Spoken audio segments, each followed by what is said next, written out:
सूर्य का तेज, चंद्रमा की शीतलता,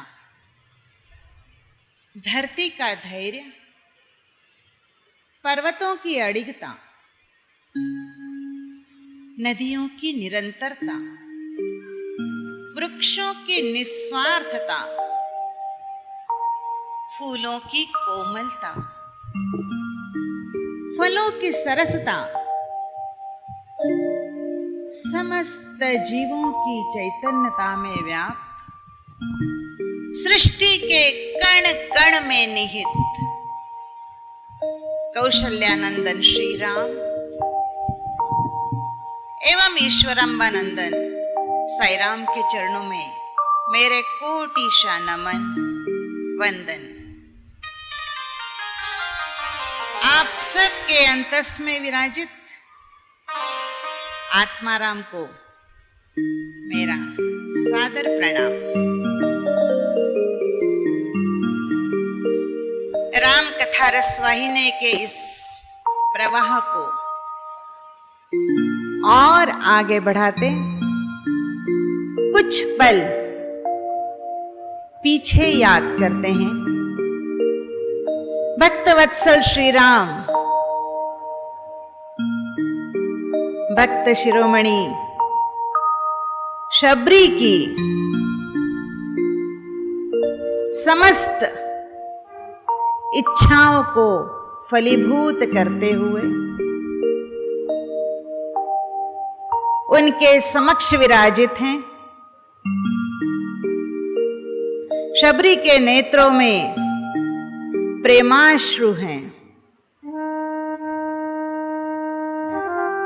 अपने समक्ष अपने आराध्य को पाकर स्वयं को कृतार्थ मान रही है और उसी प्रेम स्वरूप प्रभु श्री राम को अपने तापस में धरकर योगाग्नि के द्वारा स्वयं के शरीर को भस्मीभूत कर रही है। शरीर तो भस्मीभूत हो गया है, लेकिन एक आत्म ज्योति उस दिव्य शरीर से निकली है और प्रभु श्री राम के दिव्य ज्योति में एकाकार हो गई। ऐसे भक्त वत्सल श्री राम अपने भ्राता लक्ष्मण के साथ अग्रिम यात्रा पर चल पड़े हैं। मां सीता की खोज में अति वेग धारण किए हुए ऋषिमुख पर्वत की तरफ अग्रसर हो गए हैं। ऋषिमुख पर्वत के शिखर पर सुग्रीव वास कर रहे हैं। जैसे ही देखा कोई दिव्य दो सन्यासी, दो तापसी वेगवान ऋषिमुख पर्वत की ओर अग्रसर हो रहे हैं, वैसे ही आज्ञा दी है, हे वायुपुत्र, तुरंत जाइए और पता लगाइए कि ये जो दो तेजस्वी ऋषिमुख पर्वत की ओर अग्रसर हो रहे हैं, उनका यहाँ आने का उद्देश्य क्या है, वह कौन है। सुग्रीव भयभीत है, कहीं उसके भ्राता बाली ने कोई हेर तो उसके पीछे नहीं भेज दिए।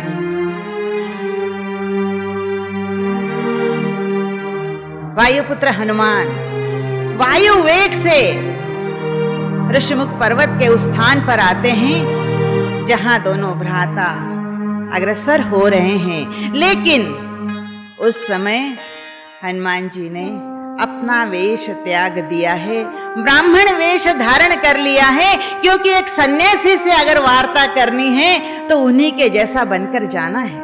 अति बुद्धिमान है हनुमान जी। ब्राह्मण वेश में राम और लक्ष्मण के समक्ष आते हैं, हाथ जोड़कर विनती करते हैं, हे तापसी, आप कौन हैं और यहां इस वन में किस उद्देश्य से आए हैं। राम जी को तो सभी ज्ञात है, अंदर से जानते हैं कि यह विप्र कौन है, फिर भी अपना परिचय देते हैं कि मैं दशरथ नंदन राम और ये मेरे अनुज लक्ष्मण हैं। हम पितराज्ञा से इस वनवास में आए हैं, लेकिन जब हम दोनों ही कुटी में नहीं थे तब कोई राक्षस मेरी पत्नी को अपहरण करके ले गया है और हम उन्हीं की खोज में इस दिशा की ओर बढ़ रहे हैं। लेकिन हे विप्र, आपने तो हमारा परिचय जान लिया, लेकिन आप कौन है, आपका परिचय अभी नहीं दिया। न जाने कितने ही जन्मों की तपस्या फलीभूत होकर समक्ष आई है। मेरे दोनों आराध्य मेरे समक्ष हैं, वाणी मूक हो चुकी है, दोनों नेत्रों से भक्ति और प्रेम की अश्रुधारा बहना शुरू हो गई है। वाणी से मूक हैं और शिर साष्टांग प्रणिपात कर दिया है अपने आराध्य के समक्ष। उसके प्रेम और भक्ति को देखकर राम जी ने उन्हें बड़े प्रेम से ऊपर उठाया है और कहते हैं, हे विप्र, अब तो बता दीजिए आप कौन हो। मैं मूढ़मती, मैं आपको अपना परिचय क्या दूंगा, मैं तो बस मेरे स्वामी का सेवक हूं। कितना महान परिचय। मैं मेरे स्वामी का सेवक हूं और उन्हीं की आज्ञा से यहां आपके समक्ष खड़ा हूं। तुम्हारे स्वामी, हाँ मेरे स्वामी वानर राज सुग्रीव, वह भी आपके ही परम भक्त हैं, आपके ही दास हैं। मेरी आपसे विनती है कि आप चलिए और मेरे स्वामी से मित्रता स्थापित कीजिए। राम जी की योजना तो फलीभूत हो रही है। राम जी अति प्रसन्न हैं और जैसे ही वहां से निकलने के लिए उद्यत होते हैं, वैसे ही हनुमान जी अपने वास्तविक स्वरूप में आ जाते हैं। अपने दोनों स्कंधों पर उन्होंने श्री राम जी और लक्ष्मण जी को बैठा लिया है और वायु वेग से वो ऋषिमुख पर्वत के ऊपरी शिखर पर, जहां पर सुग्रीव उनका इंतजार कर रहे हैं, वहां पर पहुंच गए। वहां पहुंचते ही सुग्रीव ने जब इन दोनों देवतुल्य बंधुओं को देखा है, अंदर से भक्ति की धारा फूट पड़ी है, साष्टांग प्रणिपात कर लिया है। तब राम जी उनसे पूछते हैं कि आप सुग्रीव हैं, आप किष्किंधा नगरी के राजकुंवर हैं, फिर आप इस अवस्था में इस ऋषिमुख पर्वत पर कैसे? बड़े ही भक्तिभाव के साथ सुग्रीव उत्तर देते हैं कि छोटी सी गलतफहमी दो भाइयों में कितनी बड़ी दीवार खड़ी कर सकती है, और उसी का फल है कि आज मैं यहां इस ऋषिमुख पर्वत पर स्वयं का मुंह छिपाए हुए रही हूं। राम जी पूछते हैं ऐसा क्या हुआ है? तब सुग्रीव बताते हैं कि मेरे बड़े भ्राता बाली अतुलनीय पराक्रमी हैं, रावण तक को उन्होंने पराजित कर दिया है। एक समय आया कि जब मायावी नामक राक्षस उनसे प्रतिशोध की भावना लेकर और उन्हें ललकार दिया है। मेरे बड़े भ्राता भाली और मैं, हम दोनों उस ललकार को सहन नहीं कर पाए और उनके साथ युद्ध के लिए तत्पर हो गए हैं। कई दिनों तक भयंकर युद्ध चला है। दोनों समान वीर प्रतापी थे, कोई हार मानने को तैयार नहीं था, लेकिन आखिर मेरे भाई तो अति बलवान थे। उन्होंने मायावी राक्षस को वहां से भागने पर मजबूर कर दिया और वहां मायावी एक गुफा के अंदर जाकर दुबक गया। बाली को मालूम था इस गुफा के अंदर जाने और बाहर निकलने का मार्ग एक ही है। तब उसने मुझे उस गुफा के द्वार पर तैनात रहने की आज्ञा दी और कहा कि मैं इसी क्षण इस गुफा के अंदर जा रहा हूं, मैं उस मायावी का वध करके ही बाहर लौटूंगा। और किसी कारण से मायावी ने मेरा वध कर दिया और बाहर आ गया तो तुम उसे मत छोड़ना। मैं गुफा के बाहर अपनी गदा लेकर तैनात था। मैंने जाते जाते उनसे पूछा, भ्राता मुझे इतना तो बता दीजिए कि मैं कितने दिनों तक यहाँ पर आपका इंतजार करूं? बोले 15 दिन तक। 15 दिन तक मेरा इंतजार करना। यदि मैं 15 दिन बाहर नहीं आया तो समझ लेना कि मुझे मायावी ने मार दिया है। भ्राता की आज्ञा अनुसार मैं गुफा के बाहर खड़ा पहरा दे रहा हूं। 15 दिन हुए, 20 दिन हुए, 25 दिन हो गए, 1 महीना हुआ, न तो मेरी भ्राता बाहर आए और न ही वह मायावी। और अंतिम दिन एक रक्त की धारा गुफा में से बाहर निकली है। मैं जान गया कि मेरे भ्राता ने तो 15 दिन की ही मियाद दी थी, लेकिन इतने दिन ऊपर होने के पश्चात जो रक्त बाहर निकला है शायद मेरे भ्राता का ही है। अब वह मायावी कहीं बाहर ना आ जाए, इस उद्देश्य से मैंने उस गुफा के द्वार को एक बड़ी शिला से बंद कर दिया। और वह अपने किष्किंधा नगरी में पहुंच गए। उसके पश्चात 3 माह तक प्रतीक्षा करने के बाद भी जब भ्राता बाली बाहर नहीं आए, तब सारे नगरवासियों ने निश्चय कर लिया कि अब कभी भी बाली किष्किंधा के नरेश नहीं बन सकते हैं। और उस समय बिना अधिपति के पूरी राज्य को चलाना बड़ा दुष्कर था। सबने आग्रह किया और सुग्रीव को किष्किंधा नरेश के रूप में राज्याभिषेक कर दिया। राज्याभिषेक तो हो गया, लेकिन उसके कुछ दिनों के पश्चात ही बाली आ गया। बाली ने समझा कि शायद मेरा वध हो चुका है, यह बात तो ठीक है, लेकिन इसे ही राजगद्दी चाहिए थी, इसलिए उसने उस गुफा के मुख को बंद कर दिया, जिससे मैं कभी भी बाहर ना आ सकूं और यह आसानी से किष्किंधा का नरेश बन जाए। वह सदा फिर मेरा अपमान करने लगा। मेरे लिए वह असह्य हो गया। उसने मुझे हमेशा पराजित करके और वहां से अपमानित करके एक दिवस तो राज्य से निष्कासित कर दिया, और जब मैं मेरी पत्नी को लेने अंदर गया तो उसने मेरी पत्नी को भी रख लिया और उसे सपत्नी की तरह उसके साथ व्यवहार करने लगा।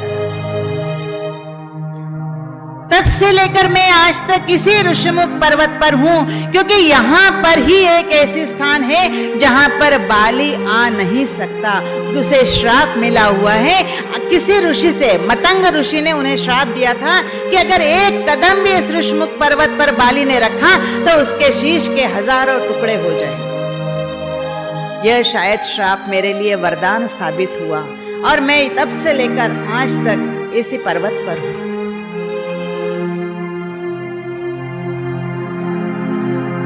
तुम और मैं सम दुखी हैं, एक ही नाव के यात्री हैं। मैं भी राज्य से निष्कासित हुआ हूं, मैं भी मेरी पत्नी का वियोग सहन कर रहा हूं। तो हम जब दोनों एक ही दुख से गुजर रहे हैं, तो क्यों ना हम दोनों मित्र बन जाएं। अग्नि को साक्षी बनाकर दोनों ने मित्रता का वचन ले लिया। जन्म तक मित्रता निभाएंगे, दोनों एक दूसरे के दुख को सुख में बदल देंगे। पहले तो राम जी ने ही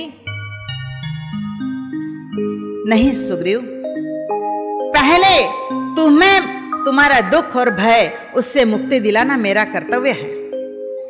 तो चलो पहले हम बाली को आह्वान देते हैं, उसको ललकारते हैं, तुम्हारा अधिकार तुम्हें दिलवाते हैं।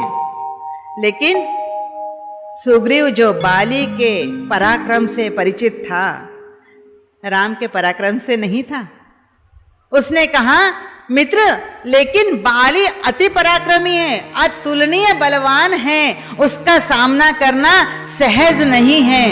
अगर तुम मेरी परीक्षा में खरे उतरे तो ही मैं तुम्हें बाली के सामने जाने के लिए आज्ञा दूंगा। राम प्रभु हैं, मुस्कुरा दिए हैं, बोले मुझे क्या परीक्षा देनी होगी। उन्हें एक ऐसे मैदान में ले जाया जाता है जहां पर 7 ताड़ के वृक्ष लगे होते हैं। बोले एक बार मैं और मेरा भाई दोनों बल परीक्षण कर रहे थे, उस समय बाली ने 7 सीधे ताड़ के वृक्षों में से अपने बाण से 5 वृक्षों को धराशायी कर दिया था, एक बाण से। और मैंने जब अपना शक्ति परीक्षण किया तो मैं 3 ही वृक्षों को धराशायी कर पाया। लेकिन ये जो वृक्ष हैं, उन वृक्षों से 4-5 गुना बड़े हैं। अब इनमें से अगर आपने 3 वृक्षों को भी गिरा दिया तो भी मैं यह सुनिश्चित कर लूंगा कि तुम वास्तव में बाली से अधिक पराक्रमी हो। राम जी ने अपने धनुष पर बाण का रोहण किया हुआ है और जो बाण चढ़ाया, एक बाण में 7 ताड़ के वृक्ष धराशायी हो गए हैं और वह बाण और आगे निकलकर पर्वत की जितने भी शिलाएं थी उन सबको भी खंडित कर दिया है। अब तो सुग्रीव अति प्रसन्न हो गया है कि वास्तव में आप भी अतुलनीय बलवान हो। आप वास्तव में, मैंने एक बाली को त्यागा है, लेकिन 100 बाली का मित्र मैंने पाया है। अब योजना बनती है, कल प्रातः ही सुग्रीव बाली को ललकारेगा। राम और लक्ष्मण उनके साथ जाएंगे और जब प्रातः होती है, बाली अपने बिस्तर पर सो रहा होता है। सुग्रीव किष्किंधा दुर्ग के बाहर जाकर जोर से बाली को ललकारता है। उसकी ललकार सुनकर तारा अति चिंतित हो जाती है, जो बाली की पत्नी है। वह कहती है, प्रातः काल में तुम्हारा भाई जो तुमसे अति कमजोर था, वह अगर तुम्हें ललकार रहा है तो यह कोई अपशकुन है।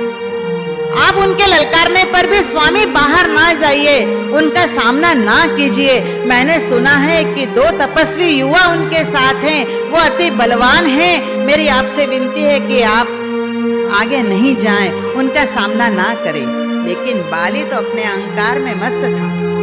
वो बोला, नहीं प्रिय, यह तो तुम्हारी स्त्री बुद्धि है जो मेरे पैर पीछे कर रही है, तुम्हारी स्वार्थ बुद्धि है जो मुझे यहीं रोकने के लिए कह रही है। लेकिन नहीं, मैं तो अवश्य जाऊंगा। और वह जैसे ही बाहर निकलता है तो क्या देखता है, सामने वो 2 बंधु नहीं है, तो अकेला, सिर्फ अकेला सुग्रीव है जो उन्हें ललकार रहा है।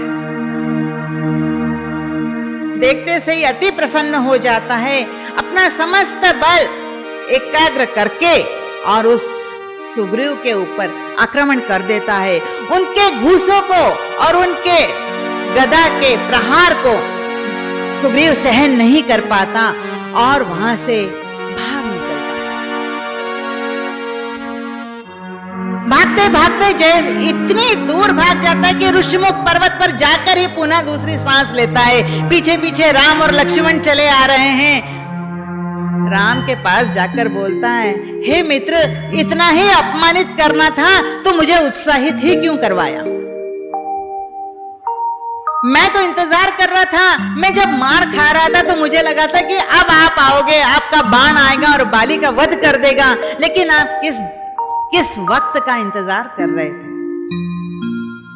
तब राम जी कहते हैं, सुग्रीव, आप दोनों भाई शरीर में, रूप में इतने एक समान हो कि मैं चाहकर भी भेद नहीं कर पा रहा था कि बाली कौन और सुग्रीव कौन। कहीं मेरे हाथ से कुछ पाप ना हो जाए, इसलिए मेरा बाण तो मेरे धनुष पर ही रखा रह गया, मैं चला ही नहीं पाया। लेकिन ठीक है, कोई बात नहीं, कल पुनः जाकर तुम उसे ललकारना। अब तो हिम्मत नहीं हो रही सुग्रीव की, कैसे जाऊं, कैसे ललकारूं? इतना अपमानित हो गया हूं, इतना मार खा लिया है, इतने गदा के प्रहार सहन कर लिए, अब मेरी हिम्मत नहीं है। जहां तहां मेरा शरीर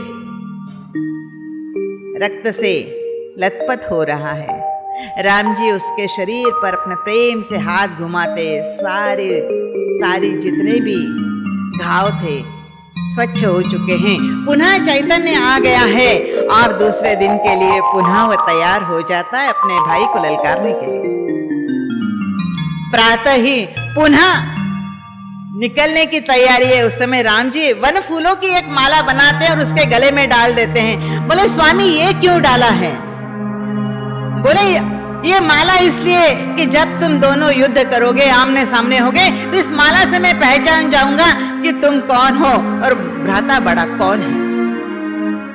लेकिन जब बाली महल से निकलने होता है तब तारा भी उसके गले में एक विजय माला डाल देती है। अब दोनों भाई जब पुनः एक दूसरे के आमने सामने हैं, दोनों के गले में पुष्प माला है। राम जी पुनः असमंजस में है, बाली कौन है, सुग्रीव कौन है? सुग्रीव, कभी तो सुग्रीव भारी है, कभी बाली भारी है, इस तरह उनका युद्ध चल रहा है।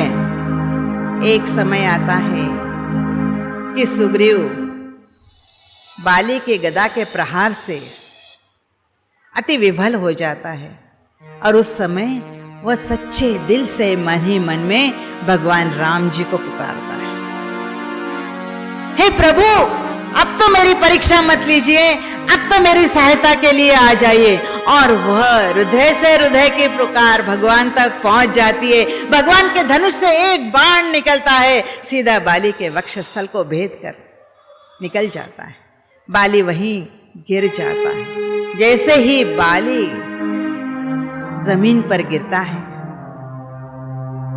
राम जी उसके करीब जाते हैं। बाली उनसे पूछता है कि स्वामी, मैंने सुना था कि आपका यह अवतार स्वार्थ के लिए नहीं है, लेकिन अब मैं जान गया कि आपका यह अवतार भी स्वार्थ के लिए ही है। आपको सुग्रीव की सहायता चाहिए सीता माता को ढूंढने के लिए, इसलिए आपने उसका साथ दिया और मेरा वक्ष भेदन कर दिया। तब राम जी कहते, नहीं बाली, सोचो, यह अवतार अधर्म का नाश करने के लिए, स्वार्थ के लिए नहीं। मैंने कौन सा अधर्म किया? मैं तो महान धर्मात्मा हूं, जो मेरे प्राण निकल रहे उसके उस समय आपका श्रीमुख मेरे नेत्रों के समक्ष है, आपका नाम मेरे जिह्वा पर है, मैं कैसे अधर्मी हो गया? तब राम जी कहते हैं, एक तो आपने मन में अपनी गलत भ्रांति अपने भाई के प्रति कर ली, यह पहला अधर्म था। और दूसरा, उसकी पत्नी को स्वपत्नी का दर्जा देकर उसे रोक लिया, यह दूसरा अधर्म था।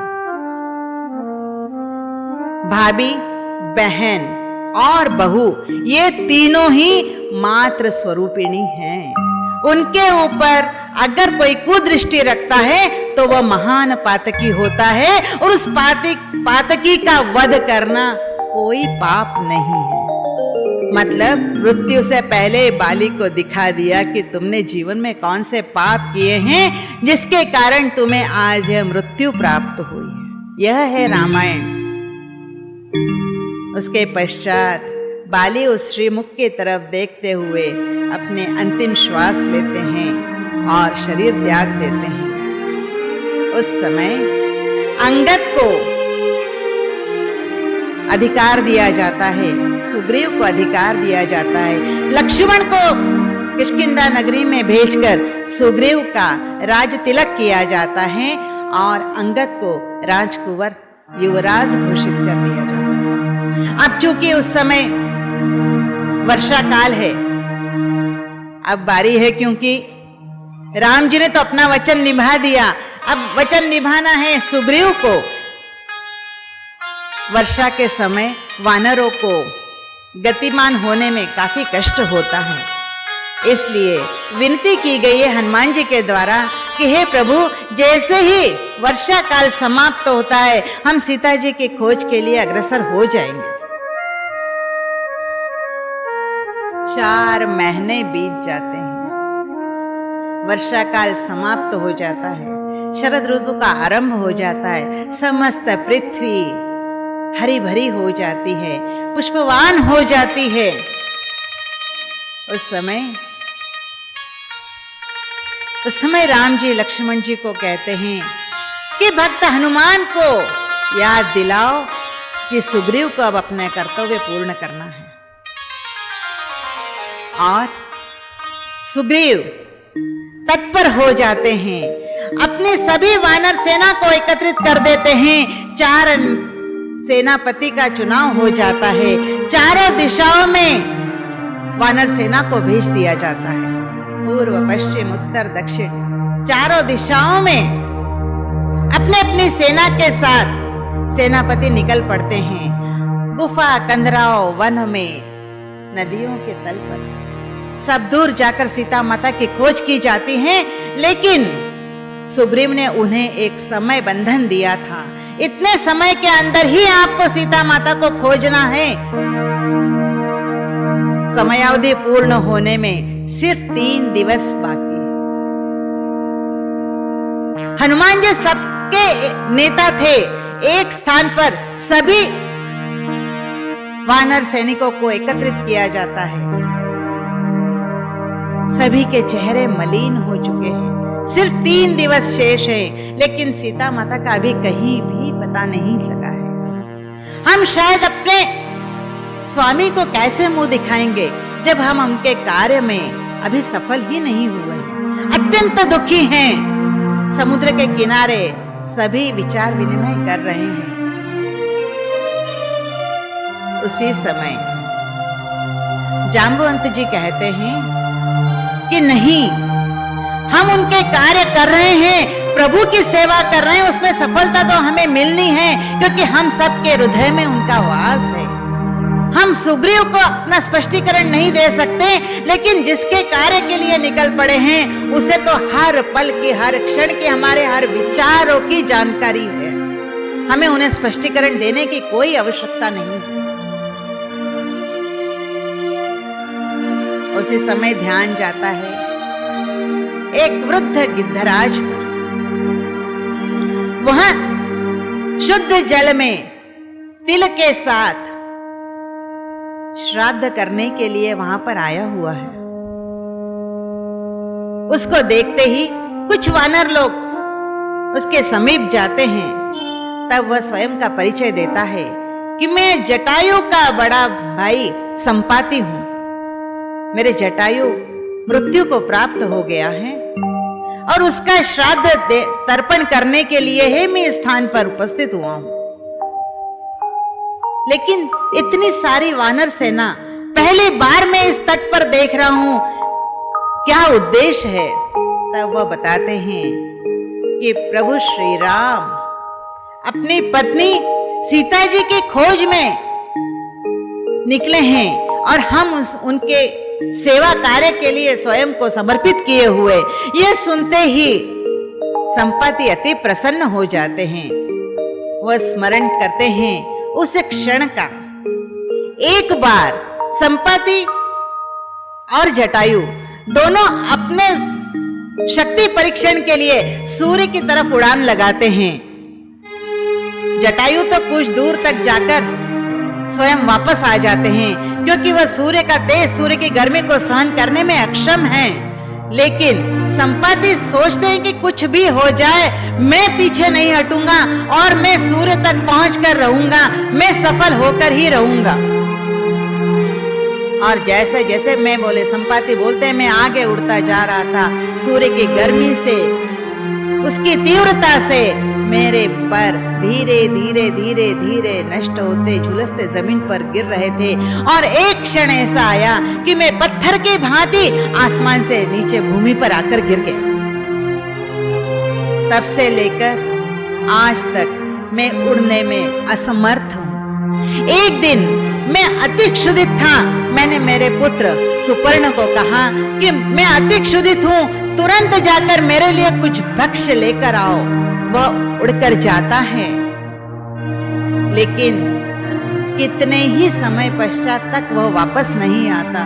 मैं अत्यंत क्षुधित था, अत्यंत क्रोधित हो जाता हूं जब काफी अंतराल के बाद सुपर्ण हिरण का मांस लेकर आता है। जब मैं उस पर क्रोधित होता हूं तो वह मेरे मुख में छोड़ देता है। भक्ष्य मिलने के बाद मैं कुछ शांत होता हूं। मैं उसे इतने विलंब से आने का कारण पूछता हूं तो वो बताता है कि जब मैं भक्ष्य ढूंढने के लिए जा रहा था, उस समय 10 शीश वाला, 20 भुजाओं वाला एक राक्षस अपने रथ में एक अति सुंदर देवी को लेकर उड़ा जा रहा था। वह देवी मुख से बस एक ही नाम रट रही थी, राम राम राम राम।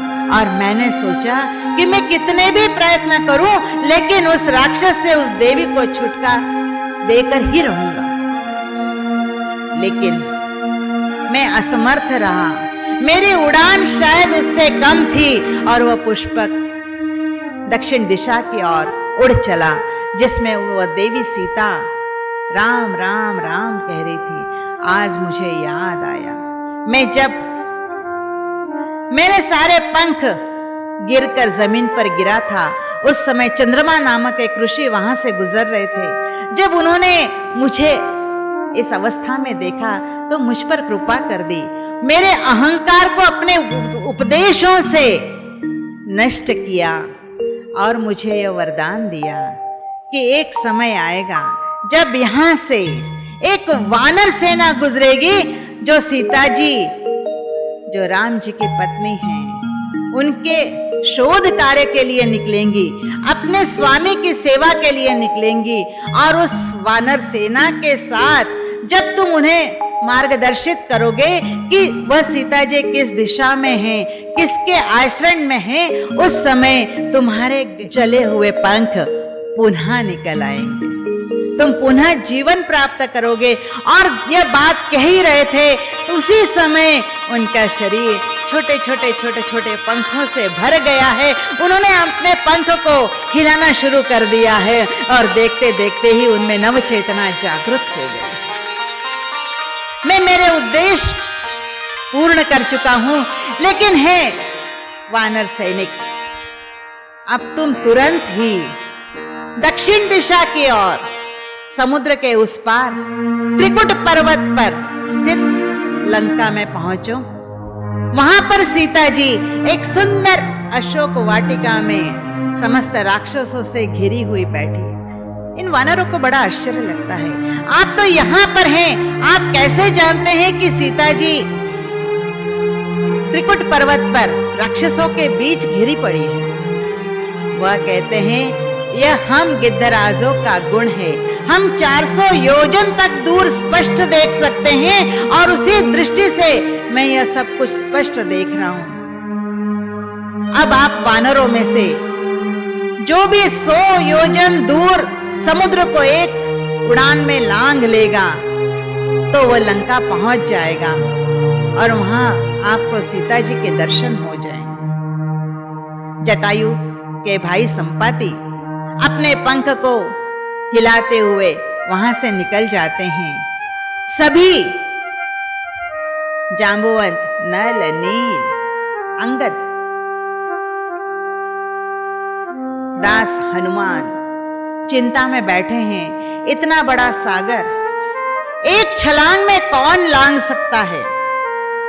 जांबुवंत जी वृद्ध हैं, उठकर समक्ष आते हैं, सबसे पूछते हैं, कौन यह समुद्र लांघ सकता है 100 योजन तक? तब एक उठता है विराट, वह कहता है, मैं एक छलांग 30 योजन तक कर सकता हूं, इससे ज्यादा नहीं। नील उठकर कहता है, 40 योजन तक तो मैं भी एक छलांग लांघ सकता हूं। नल बोलता है, 60 योजन तक मैं एक उड़ान ले सकता हूं।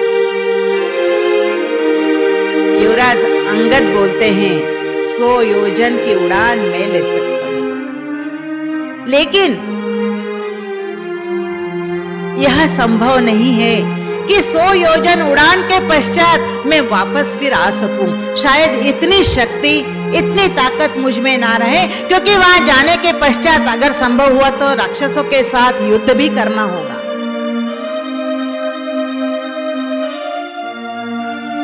जब युवराज अंगद भी नहीं, तब जांबवंत जी को याद आता है कि इनमें एक ऐसा समर्पित वानर है जो अपने प्रभु के नाम के बल पर कुछ भी कर गुजर सकता है। हनुमान को आदेश होता है, हनुमान तुम ही सर्वश्रेष्ठ बुद्धिमान हो, क्यों ना तुम ही इस कार्य को पूर्णता, भगवान का कार्य संपादित कर, समझकर संपादित करो। हनुमान जी राम जी का कार्य है समझकर उठ खड़े होते हैं, उत्साह चेतना जागृत हो जाती है। वह कहते हैं, हाँ मैं अवश्य इस कार्य को कर पाऊंगा, क्योंकि वह मैं करूंगा नहीं, मेरे भगवान मुझसे करवाएंगे। देखिए यह विश्वास है, मैं नहीं कर रहा हूं, जो भी होगा वो मेरे भगवान मुझसे करवाएंगे। और वह उड़ान के लिए तैयार हो जाते हैं। सारे अपने साथियों को कहते हैं कि मैं बस 3 दिवस के अपने पास समयावधि है, 3 दिवस के अंदर ही माता सीता का पता करके मैं वापस आ जाऊंगा, तब तक तुम सभी यहीं पर मेरा इंतजार करना। हनुमान जी एक पर्वत शिखर पर जाकर खड़े हो जाते हैं जो महेंद्राचल नाम का।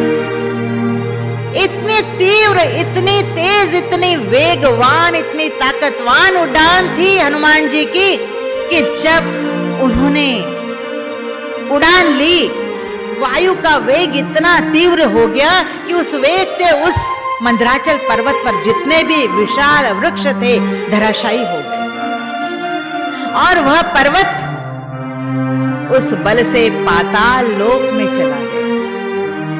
इतनी सशक्त उड़ान के साथ हनुमान जी समुद्र के ऊपर से गमन कर रहे हैं।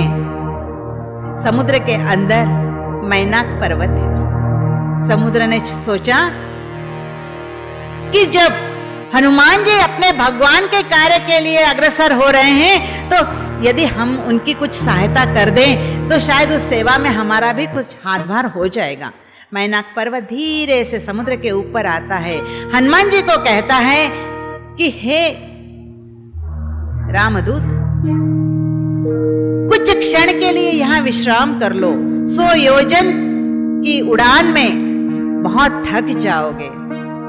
हनुमान जी कहते हैं, उड़ते उड़ते ही कहते हैं, राम के काज के लिए निकला हूं, जब तक वह पूर्ण नहीं होगा तब तक विश्राम कहां है। काम के पश्चात विश्राम, काम के पश्चात भोजन, काम के पश्चात ही जल। यह है उनका दृढ़ निश्चय। देवता लोग सोचते हैं कि हनुमान जी के बलवत्ता में तो कोई तोड़ नहीं है, लेकिन उस बल के साथ उनमें बुद्धि कितनी है उसको भी तो जांचा परखा जाए। तो वो सुरसा नामक राक्षसी को बोलते हैं कि तुम आगे जाकर हनुमान की बुद्धि को तोलो। सुरसा मार्ग में आकर खड़ी हो जाती है, हनुमान जी को कहती है कि मुझे ब्रह्मा जी का वरदान है कि जो कोई इस मार्ग से निकलेगा उसे मैं अपना भक्ष्य बनाऊंगी। तो जब तुम इस मार्ग से जा रहे हो तो पहले तुम्हें मेरा भक्ष्य बनना पड़ेगा। हनुमान जी कहते हैं, हे देवी, मैं आपका भक्ष्य बनने के लिए भी सहर्ष तैयार हूं, लेकिन पहले मैं मेरे ईश्वर का काम तो कर लूं, उसके बाद सहर्ष में आकर आपका भक्ष्य बन जाऊंगा। नहीं, लेकिन तो ब्रह्मा जी का वचन है, जब तक आप मेरे उदर में नहीं जाओगे आप आगे बढ़ ही नहीं पाओगे।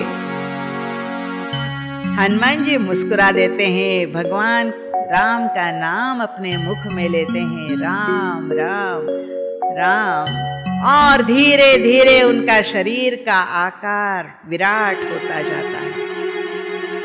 50 योजन, 100 योजन, 200 योजन, 400 योजन तक उनका शरीर विराट रूप ले लेता है।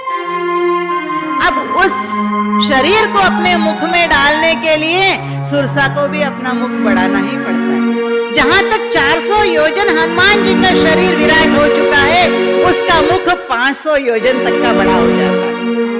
और जैसे ही सुरसा का मुख 500 योजन तक खुल जाता है, हनुमान जी तुरंत अपना सूक्ष्म रूप धारण करके उसके मुख के अंदर से घूमकर बाहर निकल जाते हैं और आगे की उड़ान के लिए तैयार हो जाते हैं। ये थी बुद्धिमत्ता। साक्षात स्वर्ग से देवताओं ने उनकी बुद्धि की प्रशंसा की है, उनके ऊपर पुष्प वृष्टि की है, और हनुमान अपने भगवान के कार्य को अपने मस्तिष्क में रखे, भगवान राम के नाम को अपने मुख में रखे, उनके स्वरूप को अपने हृदय में बिठाए, समुद्र को लांघ जाते हैं। वह पहुंच गए हैं समुद्र के तट पर, जहां से स्पष्ट दिखाई दे रही है त्रिकुट पर्वत पर स्थित स्वर्ण लंका। अपने आप को रोक नहीं पा रहे हैं, अत्यंत विचल हैं कि कब मैं इस लंका के अंदर प्रवेश करूं और मैं कब मां सीता के दर्शन करूं। लेकिन बहुत बड़ी बाधा है। लंका का प्रवेश द्वार अत्यंत मजबूत है, उसमें से एक चींटी भी अंदर नहीं जा सकती, और उस द्वार पर द्वारपाल के रूप में है लंकिनी, अत्यंत कुरूप विराट राक्षसी, जो उसका संरक्षण कर रही है। हनुमान जी इधर उधर देखते हैं। जब कोई राक्षस अंदर से बाहर आ रहा है, बाहर से अंदर जा रहा है, उस समय अति सूक्ष्म रूप धारण करके उसके साथ प्रवेश द्वार के अंदर से प्रवेश कर जाते हैं। लेकिन लंकिनी की नजर से कैसे बचेंगे? राक्षसों की नजर से बच गए हैं, लंकिनी की नजर से कैसे बचेंगे? लंकिनी ने उन्हें देख लिया, उन्हें आवाज दी, हे विचित्र पशु, तुम इस लंका में पहली बार आए हो, पहले अपना परिचय तो दो, उसके पश्चात अंदर जाना। सुनी अनसुनी कर देते हैं और आगे बढ़ते हैं। लंकिनी जब देखती है कि मेरे शब्द की अवहेलना हो रही है, क्रोधित होकर आगे बढ़ती है। हनुमान जी तो मस्ती में जा रहे हैं, सूक्ष्म स्वरूप धारण किए हुए उसे अपनी मुट्ठी में पकड़ लेती। बोले, हे शूद्र, क्या मेरी अवहेलना करके लंका के अंदर प्रवेश कर सकता है? बता तू कौन है, किस उद्देश्य से आया है? मुझे मालूम है तू समुद्र के मार्ग से तो आ नहीं सकता, क्योंकि 100 योजन का समुद्र तो कोई लांघ नहीं सकता। फिर तू कोई राक्षस है, कोई देव है या कोई यक्ष है? तू कौन है जो इतने विचित्र रूप में लंका के अंदर प्रवेश कर रहा है? मुट्ठी के अंदर बांधा हुआ है, लेकिन हनुमान जी की ताकत भी कम नहीं थी। एक मुष्टि प्रहार किया हुआ है, क्योंकि हाथ दोनों खुले, एक मुष्टि प्रहार किया हुआ है लंकिनी के मुख पर, और उसके मुख से रक्त प्रवाह झरझर झरझर बहना शुरू हो गया है। उसके हाथ से छूटकर फिर आगे की ओर गति पकड़ते हैं। इतने में ही लंकिनी पुनः चेतना में आ जाती है, पुनः उसे अपने हाथ में पकड़ती है, और अब जो पकड़ती है और जो मुष्टि प्रहार हनुमान जी उसके मुख पर करते हैं, वो निश्चेत होकर जमीन पर गिर जाती है। जैसे ही वह गिरी है, कुछ समय पश्चात चेतना आती है, लेकिन जब चेतना आती है तो अति प्रसन्न है। उसे याद आता है वो ब्रह्मा जी का वरदान। एक बार रावण की भक्ति से प्रसन्न होकर ब्रह्मा जी उनके समक्ष आ गए थे और उन्हें वरदान दिया था, लेकिन उस वरदान के साथ एक बात और कही थी, हे रावण, अति गर्वित मत होना।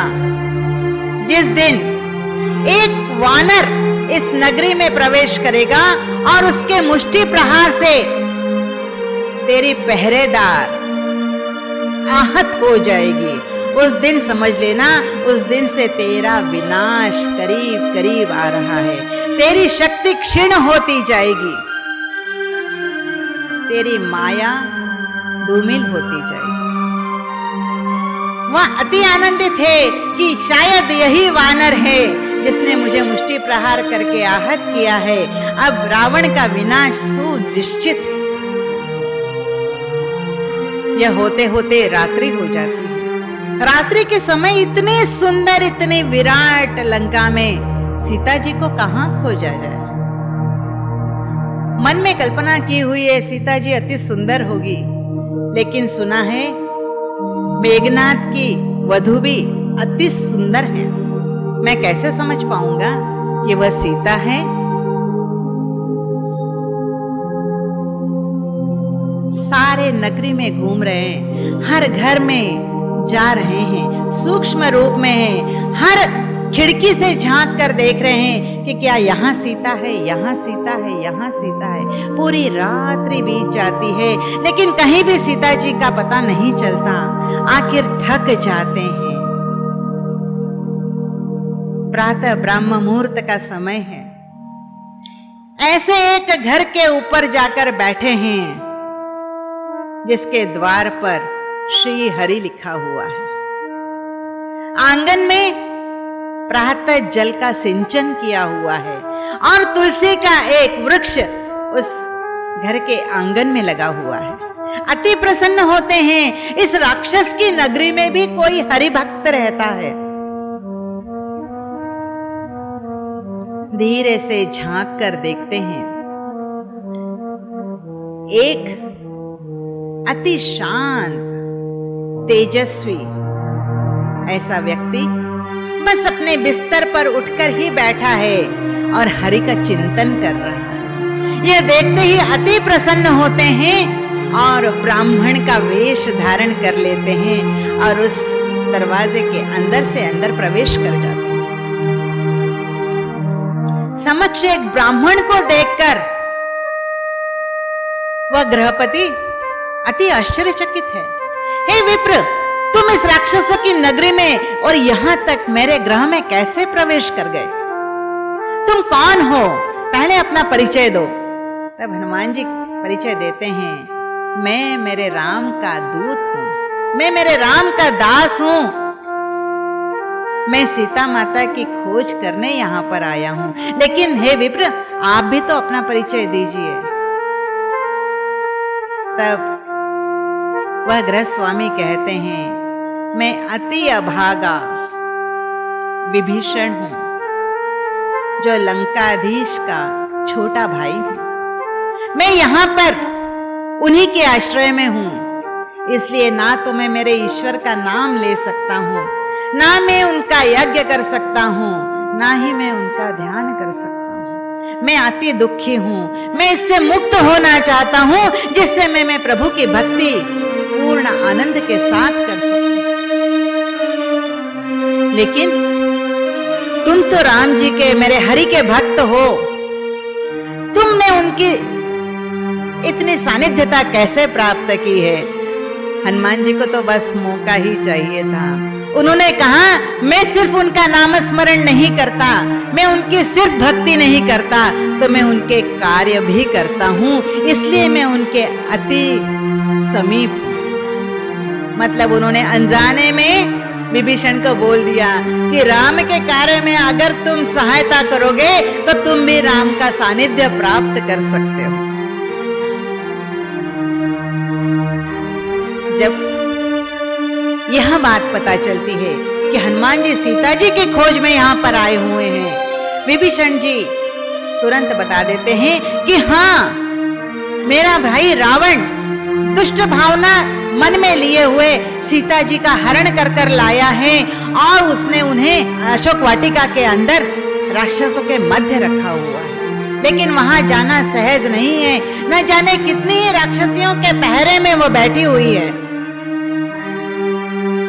तब हनुमान जी सिर्फ इतना सुनते कि अशोक वाटिका में सीता जी हैं, अपने आप को रोक नहीं पाते हैं और वहां से भाग चलते हैं। सूक्ष्म रूप है, हर वृक्षों पर, हर पहाड़ी पर, हर उच्च अट्टालिका पर उड़ान करते हुए हर उपवन में देखे जा रहे हैं कि क्या सीता जी यहाँ है, क्या सीता जी यहाँ है, क्या सीता जी यहाँ है।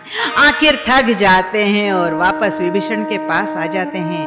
वह कहते हैं, क्यों सीता जी का पता चल गया? अरे मैं उत्सुकता में ये पता तो पूछना भूल ही गया कि वह अशोक वाटिका है कहां। तब विभीषण जी उन्हें पूर्ण उस मार्ग का परीक्षण करके और बताते हैं कि आप इस दिशा से जाइए, वहां पर अशोक वाटिका में सीता जी आपको बैठी मिलेंगी। अब तो हनुमान जी तुरंत निकले हैं, उस अशोक वाटिका में पहुंच गए हैं। उसके अंदर प्रवेश करते ही देखा है कि एक अति विशाल वृक्ष के नीचे एक अति कृशकाय ऐसा शरीर, अति सुनेत्र है, लेकिन मुख अति दुखी है। लेकिन उनके मुख में सिर्फ एक ही और एक ही शब्द है, राम राम राम राम। कहते हनुमान जी ने जब वहां से निकलने की निश्चय किया था, तब भगवान जी से पूछा था, भगवान जी अगर मैं लंका पहुंच भी गया तो मैं कैसे पहचानूं कि सीता जी कौन है? तब राम जी ने कहा था, जहां हर वृक्ष के अंदर राम राम राम की ध्वनि सुनाई दे, आसपास के वातावरण में सिर्फ राम राम राम का नामस्मरण सुनाई दे, समझ लेना सीता जी वहीं पर विराजमान है। हनुमान जी उस वृक्ष के ऊपर बैठे हैं जिसके नीचे सीता जी विराजमान हैं।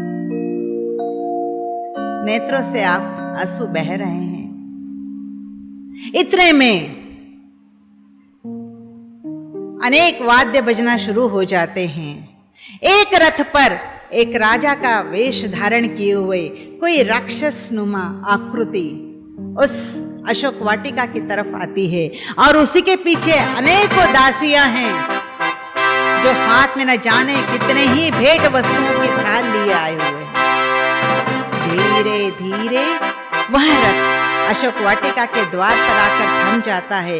वह राक्षस अन्य राक्षसियों के साथ सीता के पास आ जाते हैं। उनके समक्ष सारी भेंट वस्तुएं रख दी जाती हैं और पहरे पर जो राक्षसियां तैनात थी उनसे कहा जाता है कि सिर्फ 1 मास की अवधि दी जाती है। उसके अंदर किसी भी तरह साम दाम दंड भेद वापर के सीता जी की मन की तैयारी कर लेना कि वह राम जी को भूल जाए और मेरे समक्ष समर्पण कर दे। वह यह बात सुन रही हैं सीता जी, आंखों से अश्रुधारा बह रही है, लेकिन एक नजर भी ऊपर करके वह राक्षस की तरफ देख नहीं रही है। उनकी नजर अपने नासाग्र पर टिकी हुई है, जहां पर वह सिर्फ और सिर्फ अपने प्रभु का ही आनंद देख रही है। आखिर रावण धमकियां देकर पुनः अपने रथ पर सवार होकर वहां से निकल जाता है।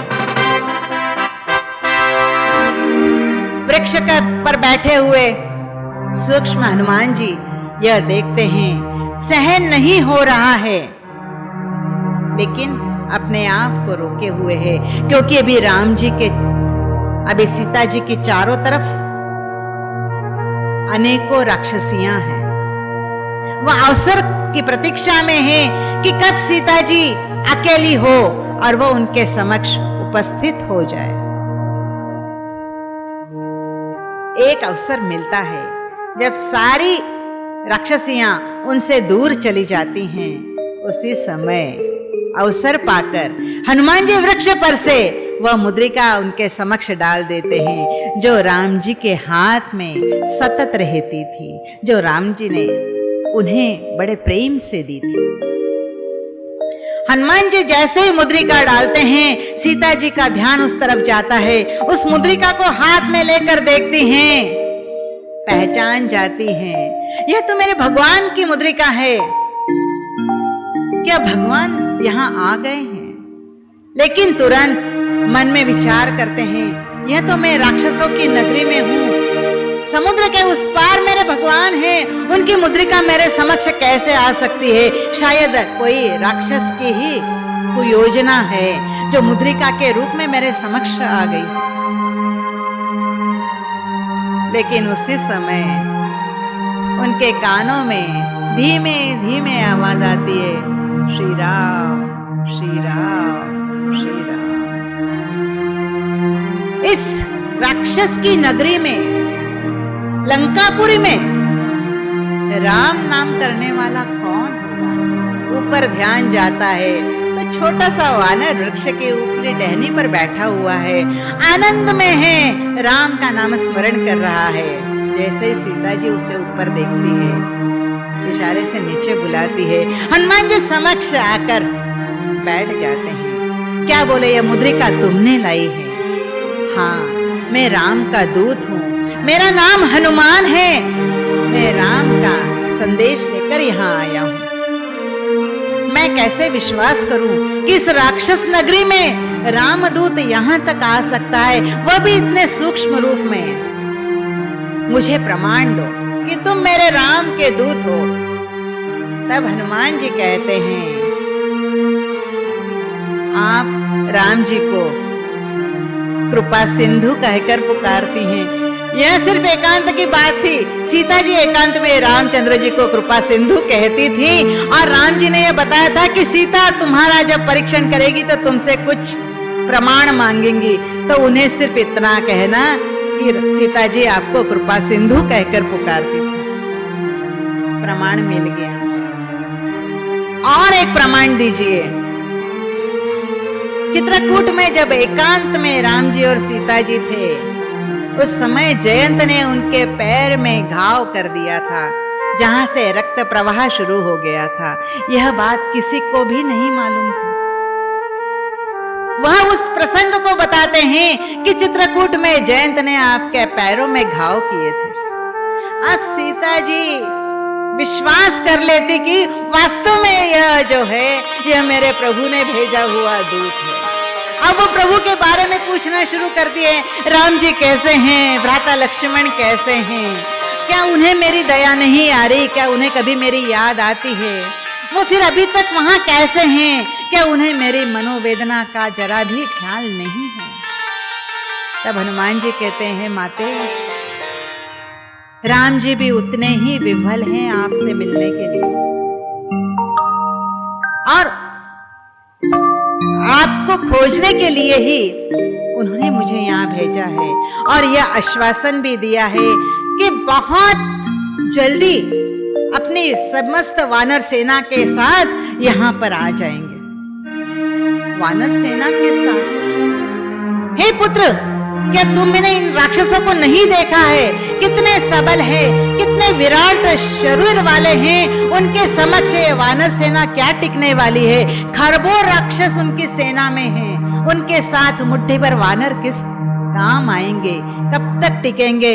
मेरे राम के बिना ही शायद मुझे मेरे प्राण त्यागने होंगे। अत्यंत वेदना है। हनुमान जी कहते हैं, नहीं माते, आप सिर्फ मेरे इस स्वरूप को देखकर अंदाजा मत लगाइए। और उनके समक्ष खड़े हो जाते हैं, और उनका विराट रूप न जाने कितने योजन तक का है, उनके समक्ष खड़े हो जाते हैं। सीता जी उसे देखकर घबरा जाती हैं, ए वत्स, तुरंत अपने वास्तविक स्वरूप में आ जाओ, कहीं किसी ने तुम्हें देख लिया तो यहाँ से जीवंत वापस मेरे राम जी के पास नहीं जाओगे, उन्हें मेरा पता कैसे दे पाओगे। हनुमान जी तुरंत अपने वास्तविक स्वरूप में आ जाते हैं। लेकिन अब अधिक समय यहाँ व्यतीत करना ठीक नहीं है। मुझे मेरे राम के पास जाकर माता जी का पता बताना ही पड़ेगा। इसलिए उनसे अनुज्ञा लेते हैं और जाने को तत्पर होते हैं। उन्हें वरदान देती है, वत्स सुरक्षित पहुंचो और राम और लक्ष्मण को यहाँ पर सुरक्षित लेकर आओ। उन्हें कहना, दिन रात मैं उनका इंतजार कर रही हूँ और मैं मेरे आंखों में उनका स्वरूप, मेरे मुख में उनका नाम लेकर ही एक एक श्वास जी रही हूं। लेकिन माते, मैं 3 दिवस से भूखा हूं, क्या यहाँ पर स्थित कुछ फलों को सेवन कर सकता हूं? माँ आखिर कैसे अपने बेटे की क्षुधा सहन कर सकती है? अनुमति दे देती है। हनुमान जी अति प्रसन्न होते हैं, उस अशोक वाटिका के कुछ फलों को लेकर खाना शुरू कर देते हैं। किन्हें काटते हैं और जो कच्चे हैं उन्हें फेंकते जाते हैं। कुछ वृक्ष तोड़ देते हैं। यह सब देखते ही जो वहां का अधिकारी है वो सीधा जाकर लंकाधीश को यह संदेशा देता है कि एक वानर है जो यहाँ पर अशोक वाटिका को उजाड़ रहा है। वानर का नाम सुनते ही रावण भयभीत हो जाता है। उसे वह ब्रह्मा जी का वचन याद आता है कि एक वानर जब नगरी में प्रवेश करेगा तब तेरा विनाश काल निकट होगा। वह न जाने कितने ही राक्षस दल को वहां भेजता है, लेकिन हनुमान जी उन सब का नाश कर देते हैं। फिर अपने पुत्र अक्षय कुमार को और राक्षस सेना के साथ भेजता है। अक्षय कुमार भी अपनी सेना के साथ धराशायी हो जाता है। तत्पश्चात मेघनाथ जो अति बलवान है, इंद्रजीत के नाम से प्रसिद्ध है, वह अभिमान पूर्वक खड़ा होता है और पिताश्री से आज्ञा मांगता है कि मैं बस जाता हूं और उसे जीवित पकड़कर आपके समक्ष उपस्थित करता हूं। मेघनाथ जब उनके समक्ष आते हैं तब हनुमान जी एक वृक्ष को समूल उखाड़ लेते हैं और आए हुए सारे बाणों को वापस करते हैं। राक्षस दल का प्रत्येक बाण वापस जाकर उन्हीं को लगता है और उन्हीं के बाण से राक्षस सेना जो है नष्ट होना शुरू हो जाती है। मेघनाथ जब यह बल देखते हैं तो अति आश्चर्यचकित हो जाते हैं। तब उनके पास एक ही रास्ता बचता है, अपने धनुष पर ब्रह्मास्त्र चढ़ा लेते हैं। हनुमान जी जिन्होंने मेघनाथ को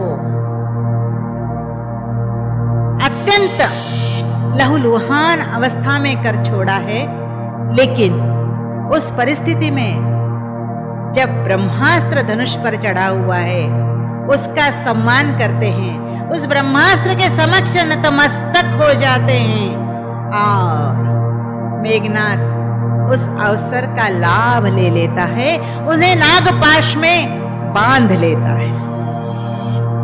नागपाश में बंधा हुआ हनुमान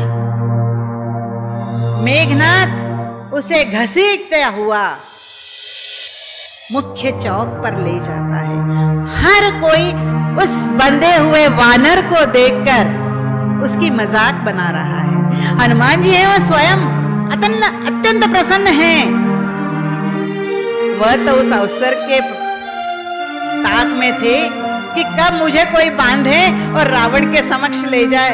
यही तो गुण होता है दूत का कि वो हर बात का जायजा लेकर अपने स्वामी तक पहुंच जाए।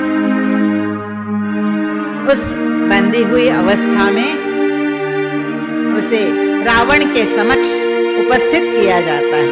वहां भी निर्भय है, रावण का दैत्य का रूप देखकर भी अविचलित है, अत्यंत निर्भय है। रावण उससे पूछते हैं कि तू कौन है? बड़े आदर पूर्वक कहता है, मैं मेरे राम का सेवक हूं, उनका भेजा हुआ दूत हूं। राम को जाकर बता दो कि सीता जी यहां से मुक्त होने वाली नहीं है, मैं तुम दोनों का वध कर दूंगा और सीता को मेरी पटरानी बनाकर रखूंगा। हनुमान जी हंस देते हैं, ए अहंकारी रावण, मैं तुझे दूत के नाते एक सलाह देना चाहता हूं। तू विश्व पिता के साथ शत्रुता ना ले, तो सीता रानी को राम के समक्ष समर्पित कर दे और अपने समस्त कुल को रक्षण कर ले। रावण उसके बाद से अत्यंत नाराज हो जाते हैं, अपने सैनिकों को आदेश देते हैं कि इसे तुरंत मृत्यु के घाट उतार दिया जाए। लेकिन उसी समय विभीषण दरबार में प्रवेश करते हैं। बोले, नहीं राजन, किसी भी दूत के साथ मृत्युदंड देना यह राजधर्म के विरुद्ध है। अगर चाहते हो तो इसका अंग भंग करके यहां से भेज दिया तो ही ठीक है। सारे मंत्री लोग एक स्वर में कहते हैं कि समस्त वानरों का समस्त प्रेम और समस्त प्राण उनकी पूंछ में होता है। अगर हम इसकी पूंछ को ही जलाकर इसका अंग भंग कर देंगे तो वैसे ही ये आधे कमजोर पड़ जाएंगे। सभी को यह मंजूर हो जाता है। न जाने कितने ही डिब्बे तेलों के लाए जाते हैं, न जाने ही कितने ही वस्त्रों के थान लिए जाते हैं। उनमें तेल में वस्त्र को डुबोकर हनुमान जी की पूंछ पर लपेटना शुरू हो जाता है। हनुमान जी मस्ती में हैं, अपनी पूंछ को देखे जा रहे हैं, उन कपड़ों को देखे जा रहे हैं, उन तेल के बर्तनों को देखे जा रहे हैं और धीरे धीरे धीरे अपनी पूंछ को विस्तारित करते जा रहे हैं। न जाने कितने ही थान उनके पूंछ पर लपेट दिए गए हैं, न जाने कितने ही डिब्बे तेलों के उस पर डाल दिए गए हैं। अब समय आता है कि उसको दाह कर दिया जाए। और जैसे ही उसे अग्नि लगाई जाती है, हनुमान जी तुरंत अपने पूंछ को सिकोड़ लेते हैं। सारे वस्त्र ढीले पड़ जाते हैं, सारे वस्त्र अग्नि का एक विराट रूप ले लेते हैं और उस छोटे से पूंछ के सहारे जो विराट अग्नि शिखा उसके पीछे है, हनुमान जी समस्त लंका के प्रत्येक अटारियों पर, घरों पर उड़ते जाते हैं, महलों पर उड़ान लेते जाते हैं और समस्त लंका नगरी जो है अग्नि में समा जा रही है। चारों तरफ हाहाकार मच जाता है।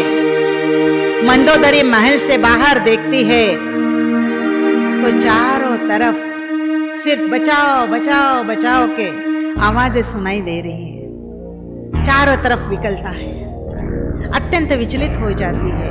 मन में कहती है कि स्वामी, मैं वारंवार कह रही हूं सीता जी को राम जी को अर्पण कर दीजिए और अपने अहंकार को दूर कर दीजिए, नहीं तो समस्त राक्षस वंश विनाश को चला जाएगा। रावण जी कहां मानने वाले थे, फिर भी अपने अहंकार में धुत हैं। इतने में कुंभकर्ण की पत्नी हनुमान जी के समक्ष आती है, हाथ जोड़कर उनसे विनती करती है कि मेरे पति तो गहन निद्रा में हैं, आप दया कीजिए, कम से कम मेरे घर को तो भी सुरक्षित कर दीजिए। प्रार्थना की हुई है, राम के दूत के सामने वह कैसे विफल हो सकती है। संपूर्ण लंका नगरी अग्नि में समाई हुई है, सिर्फ विभीषण का घर और कुंभकर्ण का महल छोड़कर।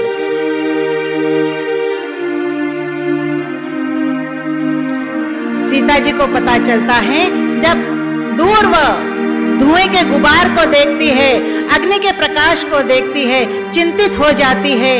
इतने में एक दासी दौड़ती हुई आती है और कहती है, सीता है वह जो वानर अभी आपके समक्ष था उसके तो पूंछ में आग लगा दी गई है। यह सुनते ही विभल हो जाती है, मेरा पुत्र अग्नि से घिरा हुआ है, वो कितने कष्ट में होगा।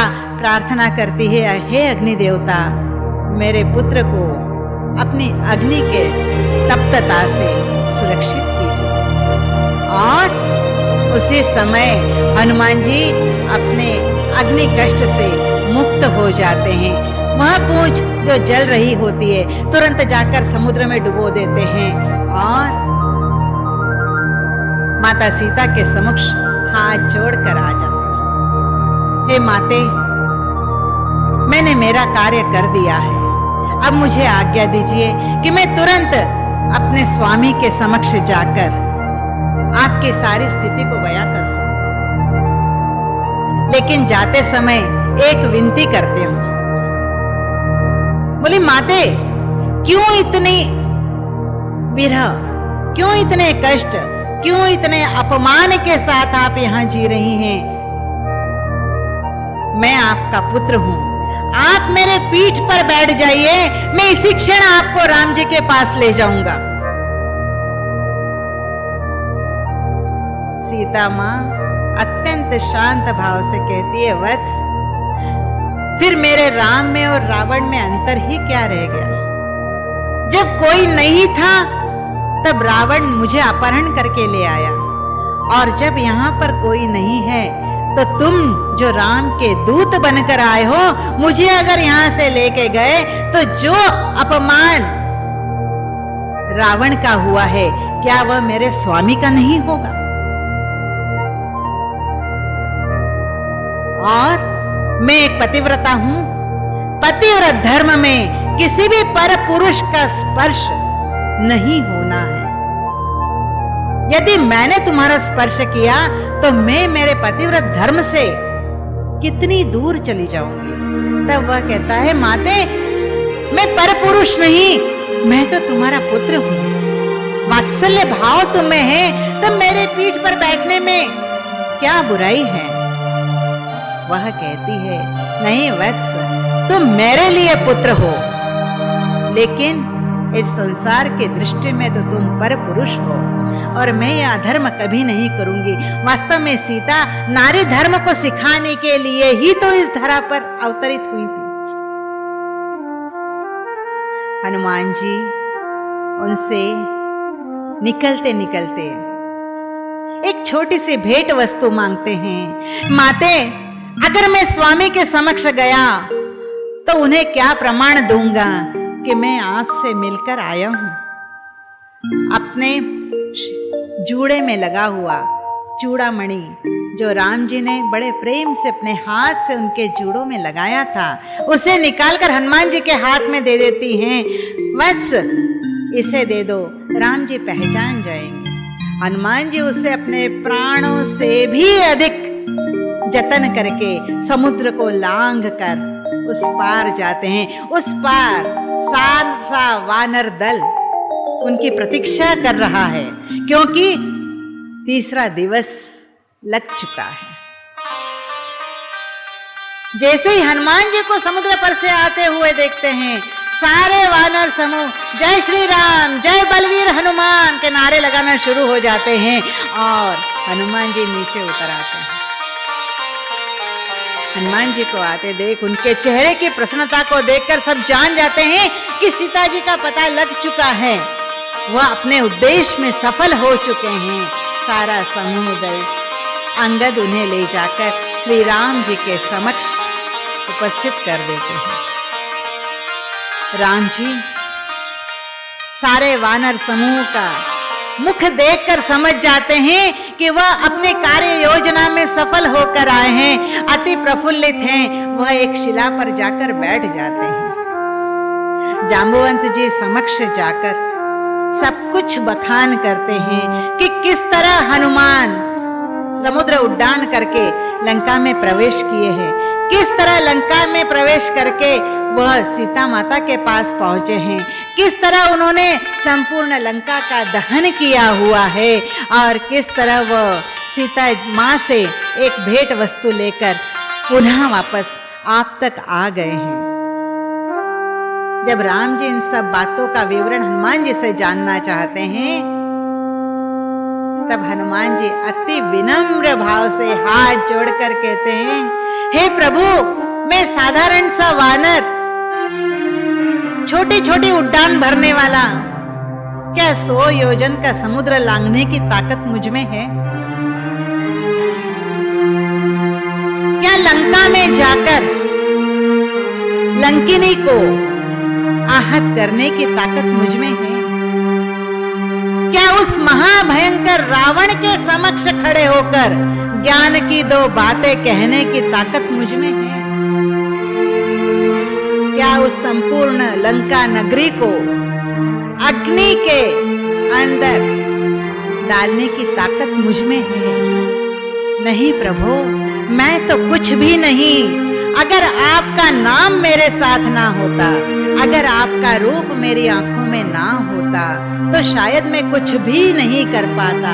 मैं तो आपके समक्ष समर्पित हूं कि आपने मुझे इस कार्य के लायक समझा और मुझसे यह कार्य करवा लिया। श्री राम जी उसके समर्पण से अति प्रसन्न होते हैं और समस्त सेना को आदेश दिया जाता है कि तुरंत ही अब लंका की तरफ कूच किया जाए।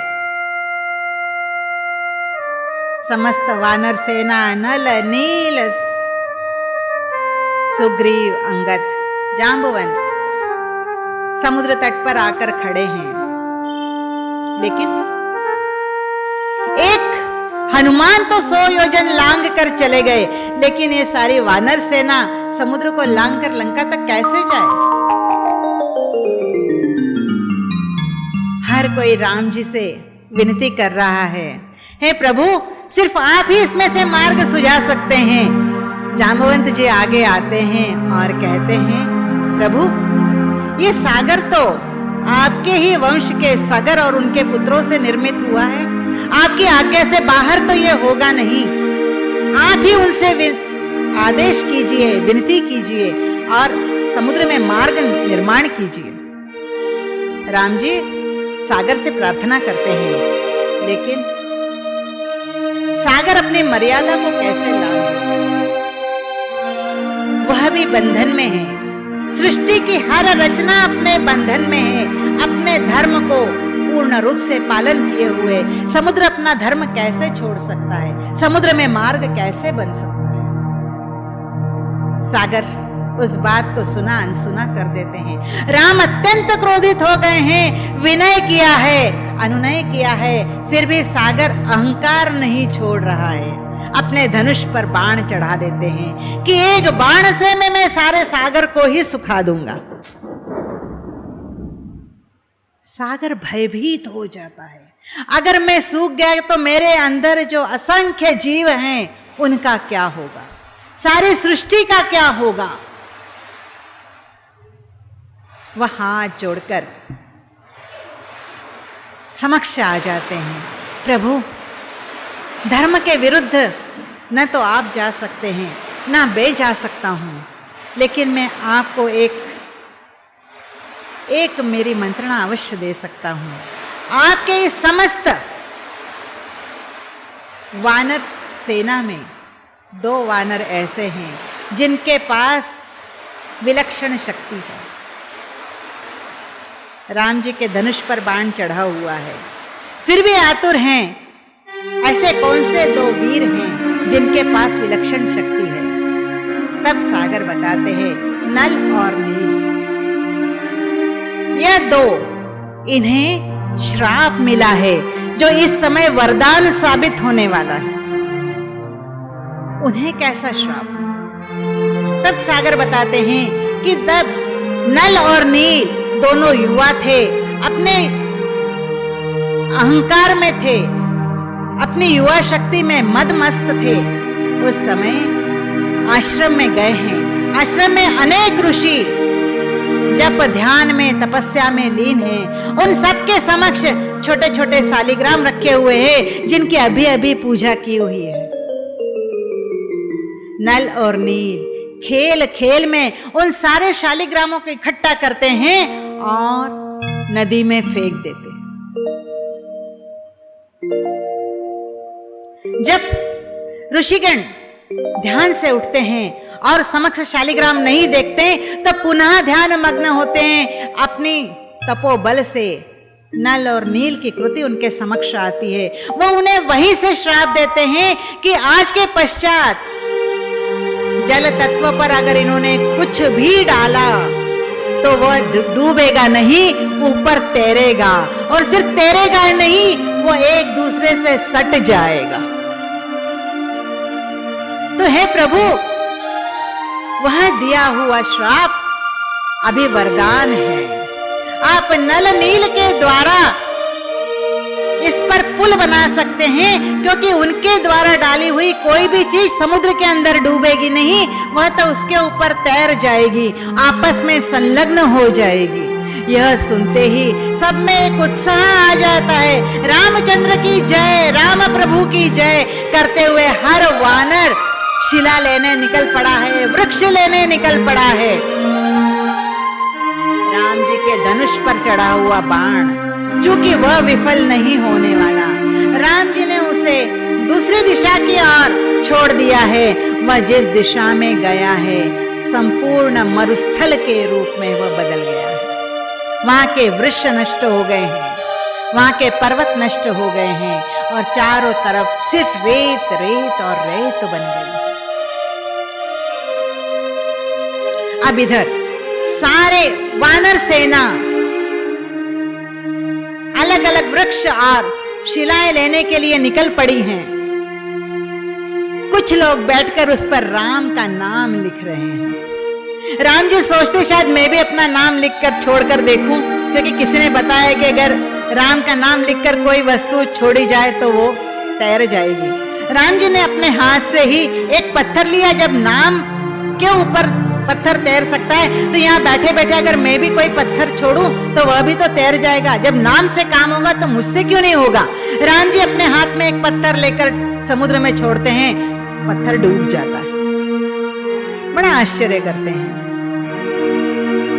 तब सभी जांबुवंत, सुग्रीव सभी कहते हैं, प्रभु यह तो पत्थर डूबना ही था।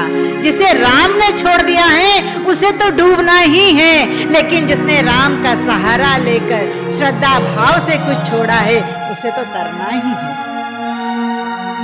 उस समय हर कोई वानर राम के कार्य में संलग्न है। बड़ी बड़ी शिलाएं लेकर आ रहा है। नल के हाथ में दिया जा रहा है, नील के हाथ में शिलाएं दी जा रही हैं और वह दोनों अति श्रद्धा पूर्वक लगन के साथ वह शिलाएं सागर के ऊपर डाल रहे हैं। और आश्चर्य, हर वृक्ष, हर शिला, हर पत्थर समुद्र के ऊपर तैरता जा रहा है, एक दूसरे के साथ संलग्न होता जा रहा है। पहले दिन 20 योजन का सेतु तैयार हो गया, दूसरे दिन और 24 योजन का, तीसरे दिन और 16 योजन का, करते करते 5 दिन तक जाकर 100 योजन का राम सेतु तैयार हो गया है। यह तट उस तट के साथ राम सेतु से जुड़ गया है। सभी ने श्री राम की जय जयकार करना शुरू कर दी है। और राम जी को ध्यान है कि अभी भी कुछ लोग, कुछ वानर अपना काम करने में संलग्न हैं।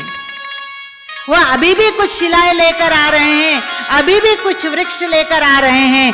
तब उन्होंने अपना संदेशा भेजा है कि जिसने भी, जो भी अपने हाथ में धारण किया है उसे वहीं छोड़ दे, क्योंकि 100 योजन का पुल पूर्ण हो चुका है।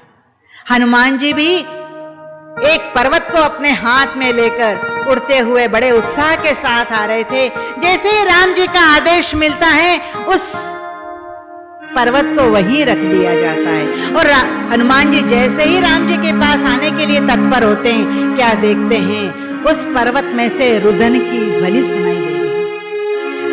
वो पर्वत रुदन कर रहा है, उसमें से न जाने कितनी अश्रुधाराएं बह रही हैं। हनुमान जी उसके समक्ष जाकर कान लगाते हैं तो उसके अंदर की व्यथा सुनाई देती है कि अरे, इस पर्वत का स्वरूप धारण करने के पश्चात भी राम की सेवा करने का एक अवसर मिला था, लेकिन हमारा दुर्भाग्य कि आज मैं वहां तक नहीं पहुंच पाया, राम के कार्य में मैं कुछ मदद नहीं कर पाया। हनुमान जी सीधे राम जी के पास दौड़े दौड़े आते हैं और यह सारा वृत्तांत बताते हैं। दीन वत्सल प्रभु श्री राम हनुमान जी को संदेश देते हैं कि जाओ उस पर्वत के ऊपर प्रेम से हाथ घुमाना और उसे कहना कि द्वापर युग में जब मैं कृष्ण के रूप में रहूंगा तब तुम्हारे इस सेवा को स्वीकार करूंगा। 8 दिन तक मैं तुम्हें मेरी उंगली के ऊपर धारण करूंगा। वह स्थान था वृंदावन का और वह पर्वत था गोवर्धन पर्वत, जिसे भगवान ने अपने वचन के पालन हेतु द्वापर युग में अपने कनिष्ठ उंगली पर धारण किया था। प्रातः का समय हो चुका है। समस्त वानर सेना, नल नील अंगद सुग्रीव जांबवंत और सारे वानरगण राम जी का नाम स्मरण करते उस सेतु को पार करके लंका नगरी के बाहर आकर पहुंच गए हैं। आइए इस राम कथा रसवाहिनी का इस प्रसंग का विराम यहीं पर देते हैं और इसके आगे का प्रसंग भगवान कल इस श्रीमुख से सुनवाएंगे।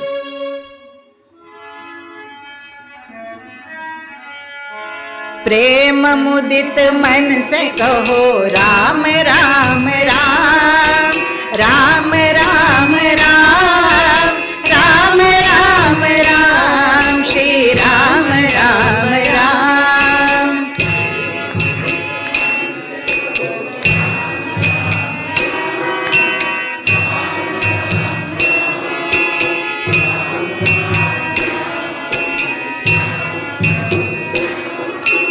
प्रेम मुदित मन से कहो राम राम राम, राम राम राम, राम राम राम, श्री राम राम राम।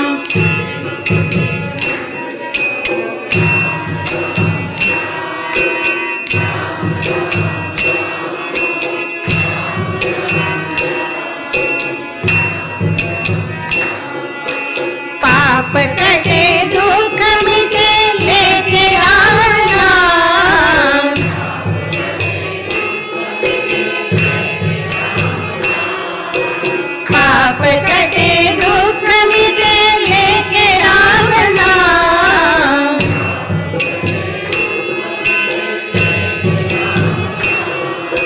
भव समुद्र सुखद नाम एक राम नाम।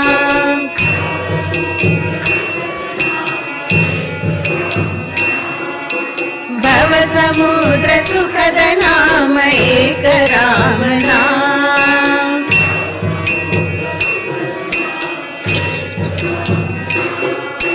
राम राम राम राम राम राम राम राम राम श्री राम राम राम।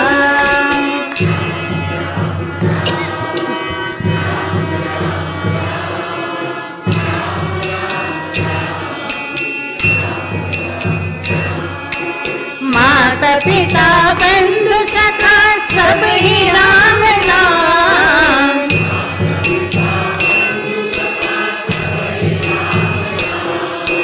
माता पिता बंधु सखा सब ही राम नाम।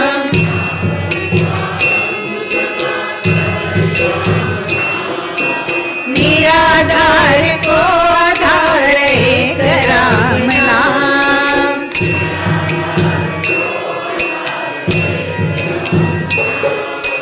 निराधार को आधार एक राम नाम।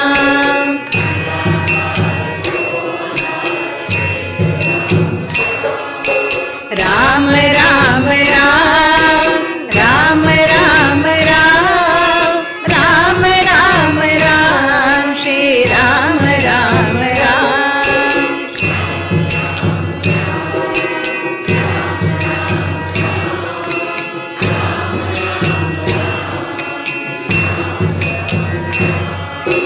परम शांति सुख निधान दिव्य राम नाम।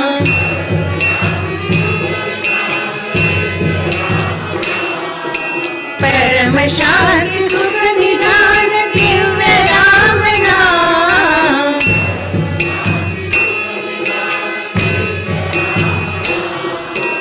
भक्त जनन जीवन धन एक राम नाम।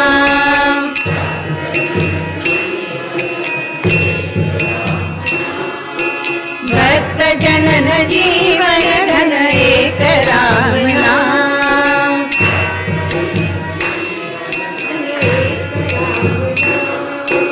राम राम राम राम राम राम राम राम राम श्री राम राम राम।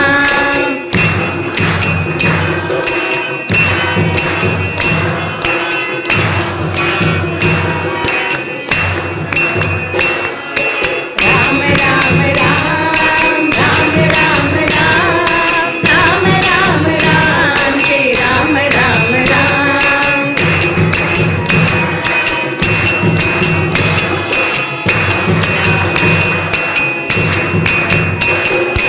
राम राम राम राम राम राम राम राम राम श्री राम राम राम।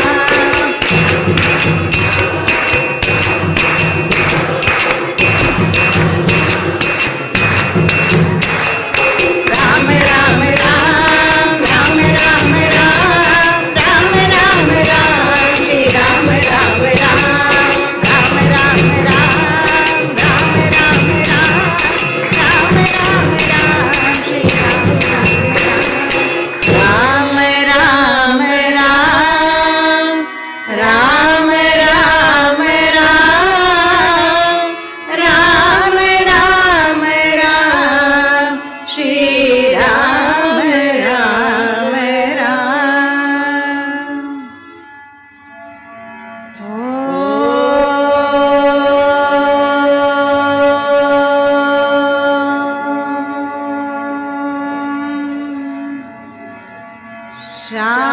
शांति शांति शांति। जय बोलो भगवान श्री रामचंद्र जी की जय। पवन सुत हनुमान की जय।